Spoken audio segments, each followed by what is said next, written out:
All right, folks, welcome in to a brand new edition of the 901 Soccer Podcast. I'm your host, Lawrence Dockery. You can find me on Twitter at LDoc93. Find the 901 Soccer Podcast on Twitter at 901 Soccer Pod. You can search Bluff City Media on Twitter at Bluff City _media. That's where we are now. We are the 901 Soccer Podcast has been under the Bluff City Media umbrella for probably about a year now.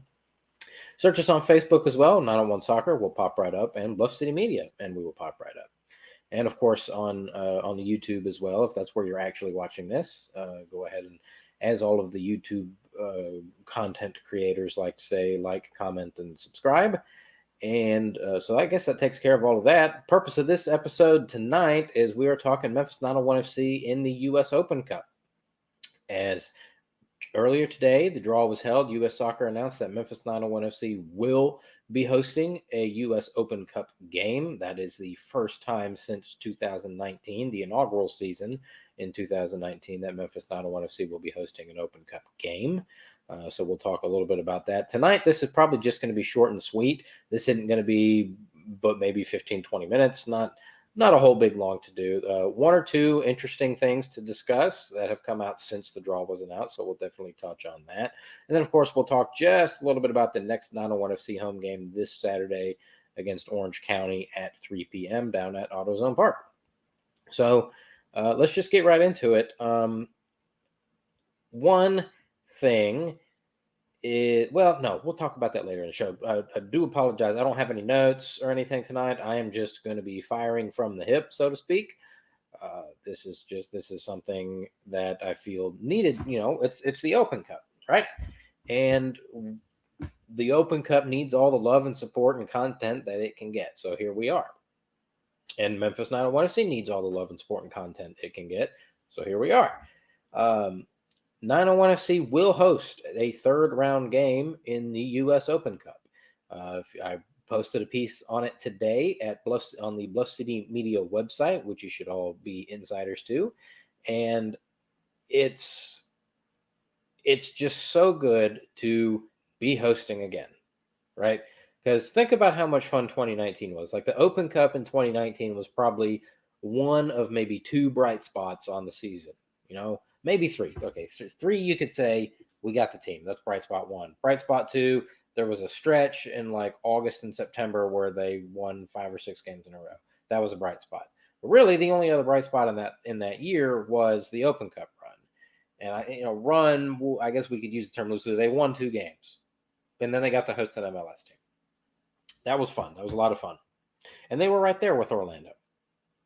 And if you caught the last episode of the 901 Soccer Podcast following the loss to Indy 11, you'll recall that the man with the whistle, the referee on our game against Indy 11 this season, was the man with the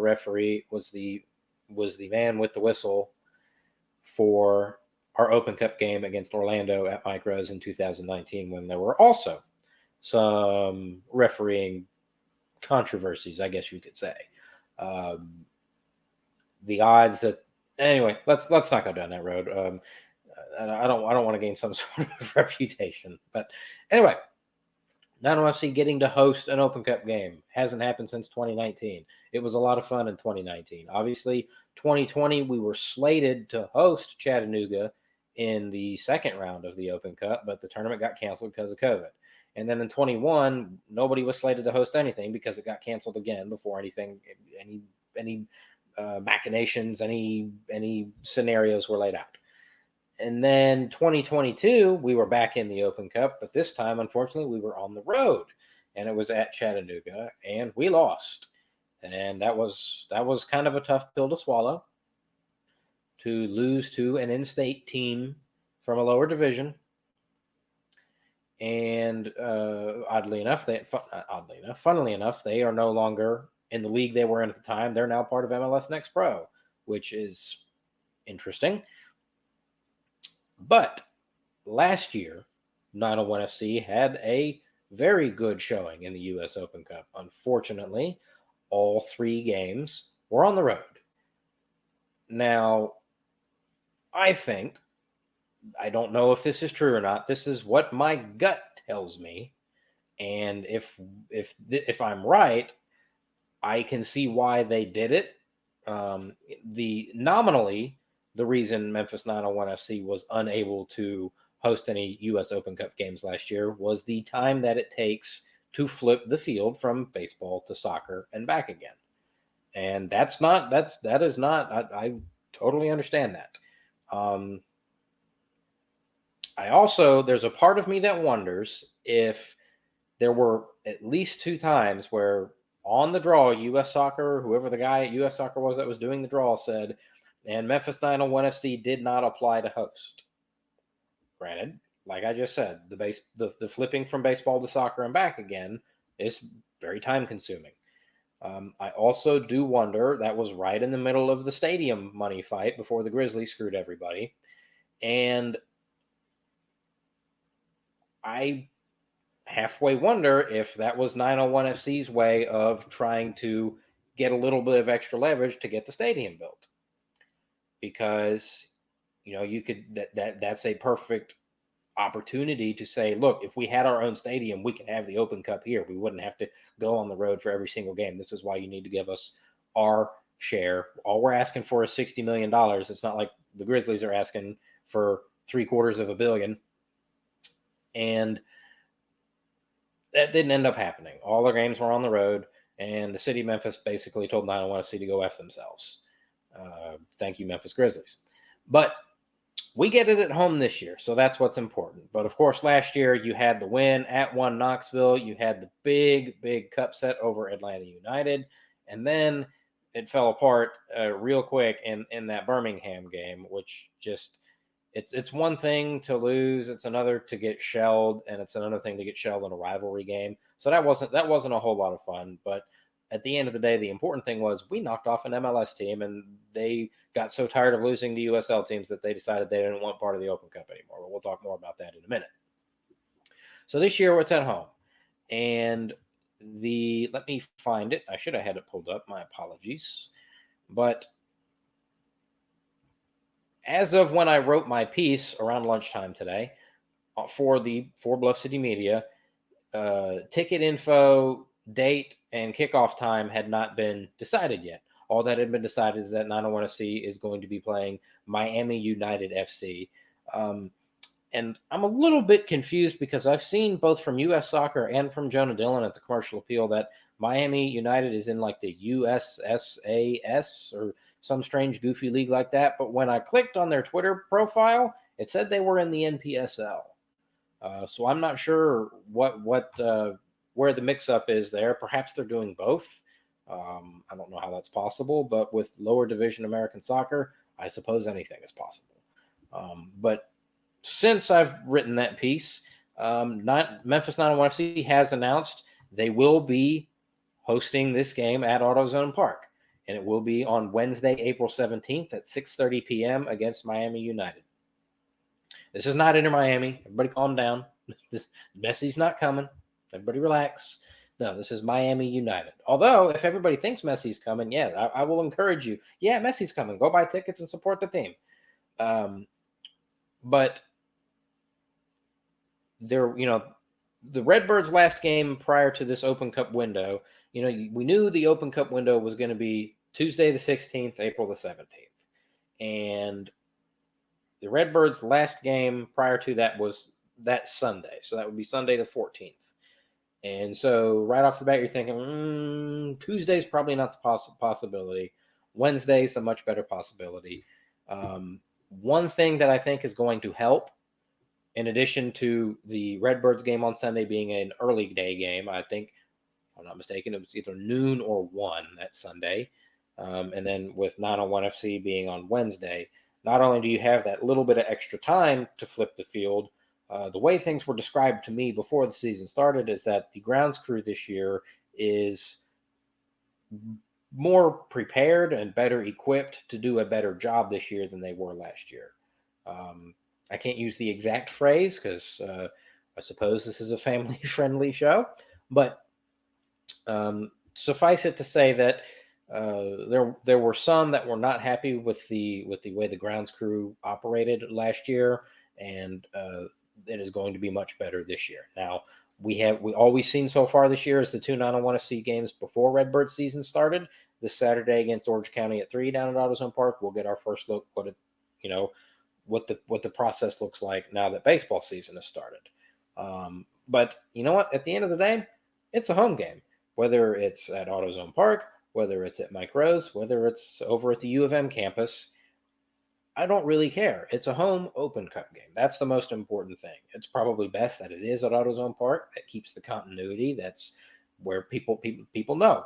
I don't want to see games at AutoZone Park, Open Cup or not. And this is not going to be, I had this discussion with somebody today, as a matter of fact, this will not be 901 FC's first Open Cup game at AutoZone Park. In 2019, they hosted the New York Red Bulls U23 team at AutoZone Park and drew over 4,000 people for it, I might add. And oddly enough, that was a game that it didn't even start before things went sideways because there was a 2.5 hour weather delay. And it wasn't one of those ones where it's like, why are they saying there's lightning in the area? There's not a cloud in the sky. There's nothing going on. Just play the game. No, it was raining cats and dogs. There was lots of lightning very clearly in the surrounding area. So it was a good decision to delay the game. And 901 FC, if I'm not mistaken, that was a game where the Red Bulls U23 team had 2 players on the field with the same jersey number, which is a big no-no. That's on the referee crew. How are you? That's like basic. That's stuff at the youth level that you're taught. Hey, make sure there's not 2 players on this team with the same number. That's like micros, regionals, whatever. How that is allowed to happen in a U.S. Open Cup game, I don't know. But that was something that we were all in the press box, we were all aware of. And we said, if they somehow win this game, if the Red Bulls, U23s somehow win this game, official protest, like as soon as the final whistle goes, because that can't happen. Didn't end up mattering. 901 FC won comfortably, like 3 or 4 to 1. But so this will be the second U.S. Open Cup game that 901 FC has hosted at AutoZone Park. And this brings me to the next part of this, and that is, guys, I know that the attendance hasn't been great so far this year through 2 games. I get it. Shade below what it was last year, which is concerning, but it's not time to panic yet. It won't be time to panic until we get to September. But one of the big things is that MLS tried to kill this competition, and they can run all the bullcrap they want to run about fixture congestion, which is entirely of their own doing. They can complain about the venue selection, which is hilarious considering how many teams in the league play on turf. They can cry about not enough prize money. They can cry about this and that.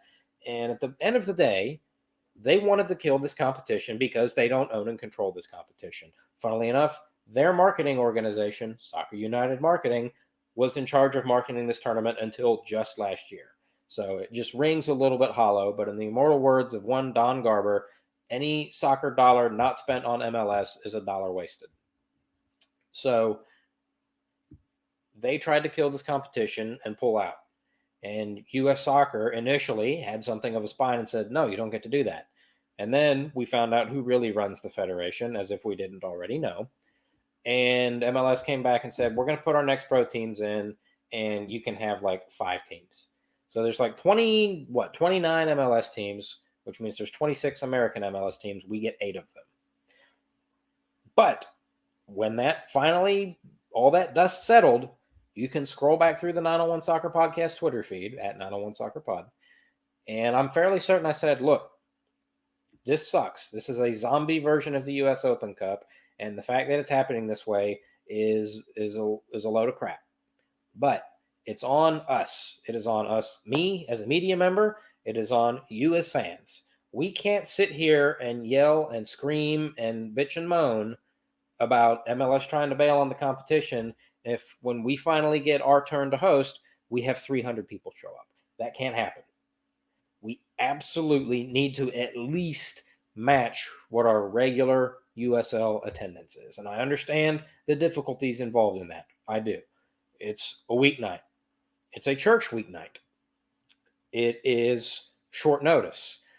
The good news is and this is one thing that I really applauded 901 FC for in the offseason, is that when I had my interview with Jay Mims, one of the benefits for season ticket holders was priority for not just playoff games, but exhibition games and Open Cup games. And to me, that signaled that, hey, we didn't try to host last year, maybe as a reason to try to get extra leverage for a stadium, but we're applying to host this year.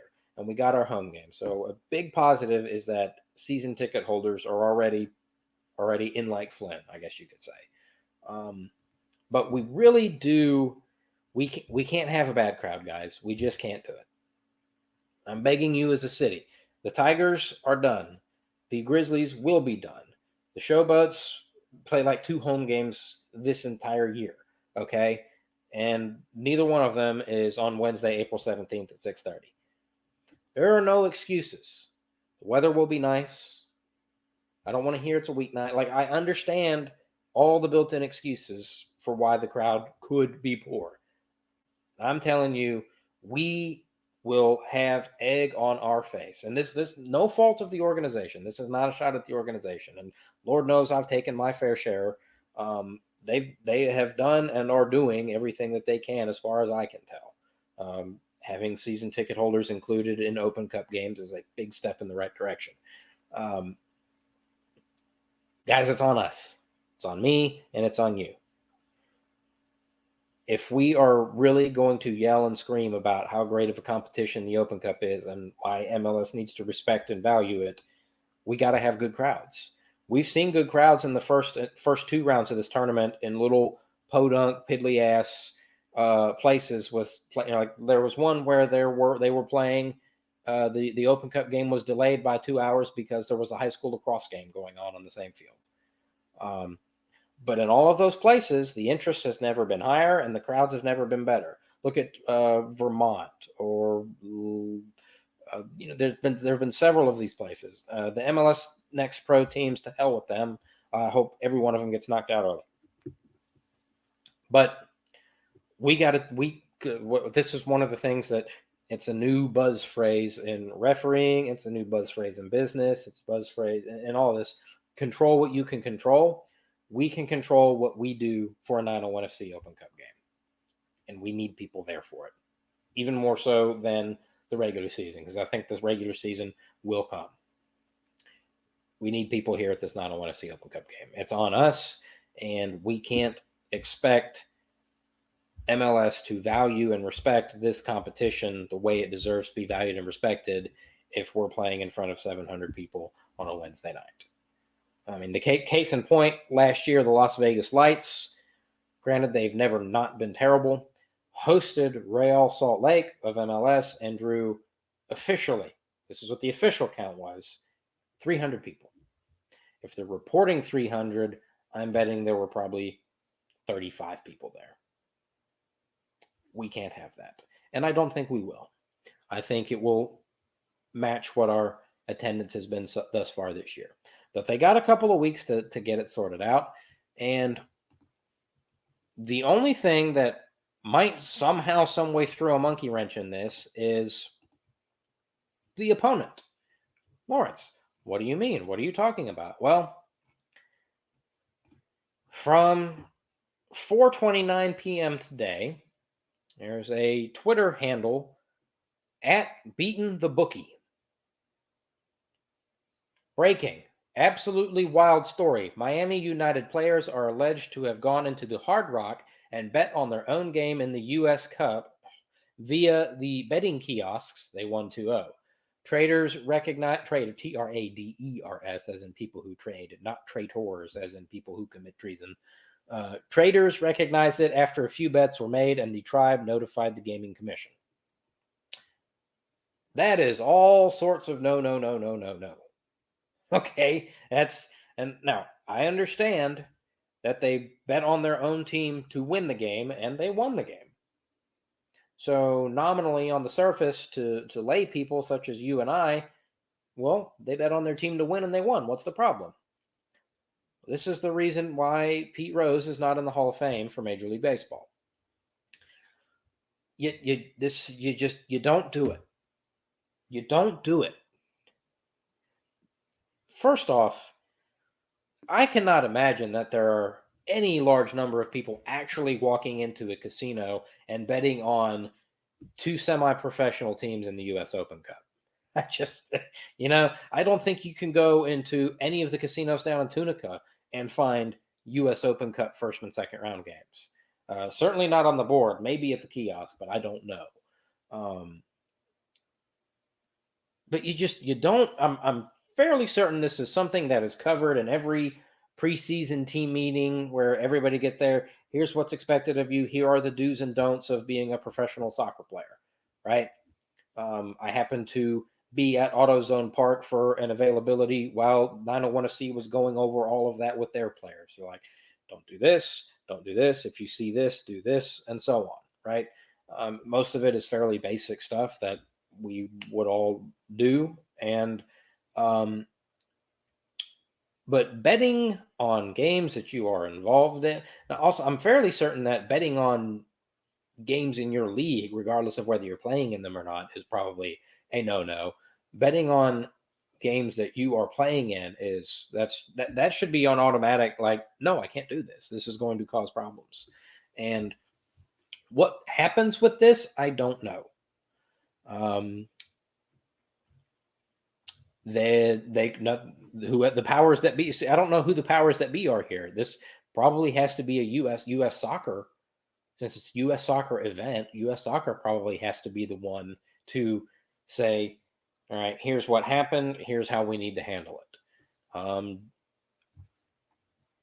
I am trying to find, I believe it was a friend of the program, Rob Kraus, had the best way that I have seen this laid out. Now, I haven't seen any major outlet pick this up. This is just a random Twitter dude called Beatin' the Bookie. And it's very clear that he doesn't know anything about soccer because he called it the U.S. Cup, which was a glorified series of friendlies that U.S. soccer put on for the national team in the lead up to the 1994 World Cup. But the best scenarios, I don't know how exactly you want to put it, but it said depends on a couple of things. Do they care that they bet on themselves? They didn't throw the game. I mean, that makes sense to me, but again, betting on games that you're involved in is probably a big no-no. If they do care, they likely only suspend those that actually bet. Do they have enough players that didn't? That's a fair question. Was it 3 guys on the team or was it 12 dudes from the team? 3 guys, you can probably be okay to just suspend those guys and have a big enough team to play an Open Cup game. If 12 of your guys did it, the team, like I think 901FC would have problems if 12 of their guys were suspended for whatever reason. I have to imagine that a third or perhaps fourth division team would have those same problems if 12 of their guys were suspended for betting on a game. If they don't have enough players, then we'll likely just play who they beat. Okay. I mean, that's very logical. That all makes sense to me. But this is U.S. soccer that we're talking about. I think the important thing here is that I don't know that this necessarily has any real effect on 901FC. We're still hosting an Open Cup game on April the 17th at 6:30. And so whatever happens with this happens. I mean, it's certainly worth keeping an eye on. I've reached out to 1 or 2 people in Miami about this down in Florida. And I'm like, hey, is this legit? Have you heard anything? What's going on? And we're waiting to hear back. But, as stuff becomes available, I'll be all too happy to pass it along. But in the meantime, everybody still just needs to plan on going to AutoZone Park on Wednesday, April 17th at 6:30 for a U.S. Open Cup game.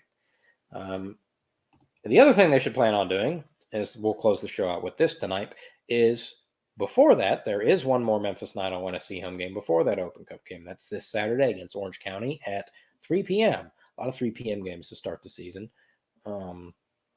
Somebody suggested that might be part of the reason why the attendance hasn't been so great. Maybe not. I don't know. Guys, again, I think once we get into the summer and there's summer soccer and we're the only game in town, it'll get better. Trust me. I'm bummed, but I'm not worried. If we get into September and the crowds look like they look, then it's time to panic, and then it's time to start asking questions. But for right now, I think we're going to be okay. Same thing with the team. Yes, they're 1-2, but if you caught my interview on Sports 56 yesterday morning with Greg Gassett, I'm like, yeah, it's a slowish start, but it's a better start than we had last year, and I'm still really high on the moves that they made this offseason. So I think we're going to be just fine.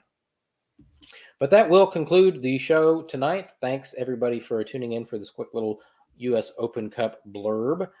You can find me on Twitter at LDoc93. Find the 901 Soccer Podcast on Twitter at 901 Soccer Pod. Bluff City Media on Twitter at Bluff City_media. Search us on Facebook, 901 Soccer, and Bluff City Media. And, of course, on YouTube as well. Like, comment, subscribe. And thanks, everybody, for tuning in. And hopefully we'll be talking to you on Saturday evening after 901 FC's game against Orange County.